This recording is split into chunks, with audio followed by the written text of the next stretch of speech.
Today our topic is law of gravitation. Law of gravitation, दो मास late कर लेते हैं। एक मास है आपका m1 और एक मास है m2, जिनकी बीच की दूरी क्या है, r है। जैसा कि मैंने आपको ऑलरेडी बताया था कि दो मास के बीच हमेशा एक फोर्स लगता है जिसे हम क्या कहते हैं, ग्रेविटेशनल फोर्स।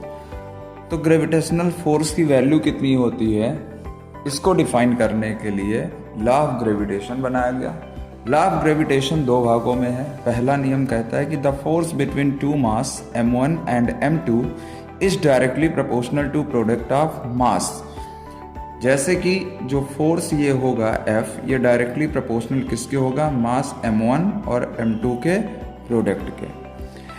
इसका मतलब जब डायरेक्टली प्रोपोर्शनल हम लगाते हैं, कहने का मतलब ये है कि पहली क्वांटिटी के बढ़ने से दूसरी क्वांटिटी भी इंक्रीज होगी। दैट्स मीन अगर हम दूरी को फिक्स कर दें और मास m1 को बढ़ाते चले जाएं, ये मास मान लो 2 kg है, इसे 10 kg कर दो, फिर 30 kg कर दीजिए, फिर 100 kg कर दीजिए। इस तरह से जैसे जैसे मास को बढ़ाएंगे वैसे वैसे इस फोर्स F की वैल्यू बढ़ती चली जाएगी। m2 को भी बढ़ाने पे F की वैल्यू बढ़ती चली जाएगी। इन दोनों को अगर घटाएं हम तो F की वैल्यू भी घटेगी। दैट्स मीन अगर किसी के बढ़ने से कोई दूसरी क्वांटिटी इंक्रीज करती है, उसी क्वांटिटी के घटने से उसका इफेक्ट अगर घट रहा है तो इसे डायरेक्टली प्रोपोर्शनल कहते हैं। तो फोर्स F क्या हो जाएगा, directly proportional m1 and m2 के। इसका साफ मतलब होगा कि मास m1 या m2 को बढ़ाइए, m1 m2 साथ में बढ़े या m1 ही बढ़े, m2 फिक्स रहे या m2 बढ़े m1 फिक्स रहे, हर कंडीशन पे फोर्स की वैल्यू क्या होगी, बढ़ेगी। और इसका उल्टा भी सही है कि अगर मास घटने लगेगा तो फोर्स भी घटेगा। ये लॉ ऑफ ग्रेविटेशन का फर्स्ट लॉ है। सेकंड लॉ कहता है कि the force is inversely proportional to square of distance between them.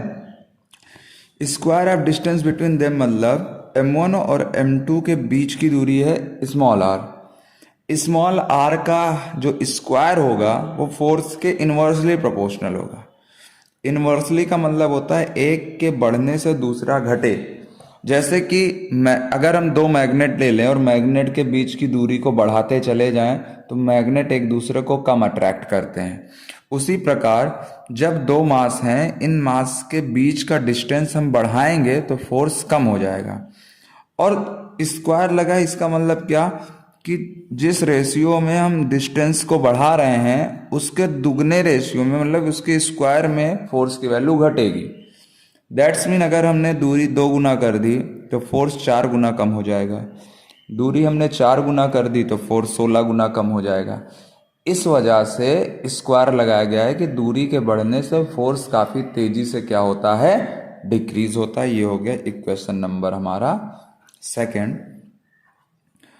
From equation first and second से हम कह सकते हैं कि force is directly proportional to m1 m2 by r square. Force क्या हो जाएगा, m1 m2 by r square हो जाएगा।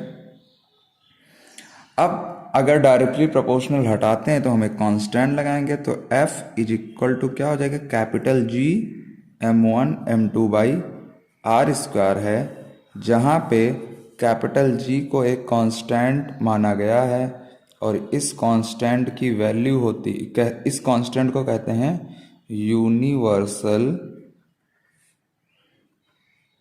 Gravitational constant. मतलब सिर्फ और सिर्फ अर्थ पे नहीं, पूरे यूनिवर्स में ये जो कांस्टेंट है ये हमेशा क्या होता है, फिक्स होता है। और जी की वैल्यू होती है 6.67 इंटू 10⁻11 न्यूटन मीटर स्क्वायर पर किलोग्राम स्क्वायर। ये हमारा क्या हो जाएगा, जी की वैल्यू हो जाएगी। अब यहाँ से हमें समझ में आ गया कि दो बॉडी के बीच में जो लगने वाला फोर्स होता है F, वो क्या होता है, m1 m2 by capital G m1 m2 by r square होता है। अब इस पे एक क्वेश्चन देखेंगे जिससे हमें क्लियर हो जाए कि आखिर ये फार्मूला दो मास के बीच में फोर्स को कैसे डिफाइन करेगा। क्वेश्चन ये है, find the gravitational force between to masses 5 kg and 15 kg separated 5 centimetre away. इसका सोल्यूशन देखते हैं। दो मास है हमारे पास, m1 है 5 kg और m2 है 15 kg। इनकी बीच की दूरी r है 5 सेंटीमीटर। 5 सेंटीमीटर को हम क्या लिख सकते हैं, 5 इंटू 10⁻⁻2 मीटर। इनके बीच में हमें फोर्स फाइंड करना है, तो फार्मूला क्या लगाएंगे, capital G m1 m2 by R square. Capital G की वैल्यू हम क्या रखेंगे, 6.67 इंटू 10⁻11। मास की वैल्यू है 5 kg, इधर है 15 kg और बीच की दूरी कितनी है, 5 इंटू 10⁻2 मीटर। तो इसका स्क्वायर भी हमें करना है, तो ये दो बार हम लिख देंगे 10⁻2।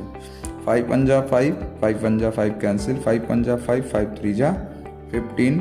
यह आएगा 6.67 क्रॉस 3 इंटू 10⁻11। और देखिए यहाँ पे 10⁻2 ऐड होकर -4 होंगे, और अगर ये ऊपर आता है तो क्या हो जाएगा, +4। 6.67 इंटू 3 को अगर मल्टीप्लाई करेंगे तो आएगा 20.01 इंटू 10⁻, देखिए -11 है और 4 है, तो ये हो जाएगा -7। या इसको लिख सकते हैं 2 इंटू 10⁻6 न्यूटन। तो ऐसे बड़े सिंपल फार्मूले से हम इसको यूज़ करके फोर्स की वैल्यू को क्या कर सकते हैं, फाइंड कर सकते हैं। नेक्स्ट वीडियो में हम समझेंगे यूनिवर्सल ग्रेविटेशनल कांस्टेंट होता क्या है और उससे रिलेटेड कुछ न्यूमेरिकल्स। Thank you.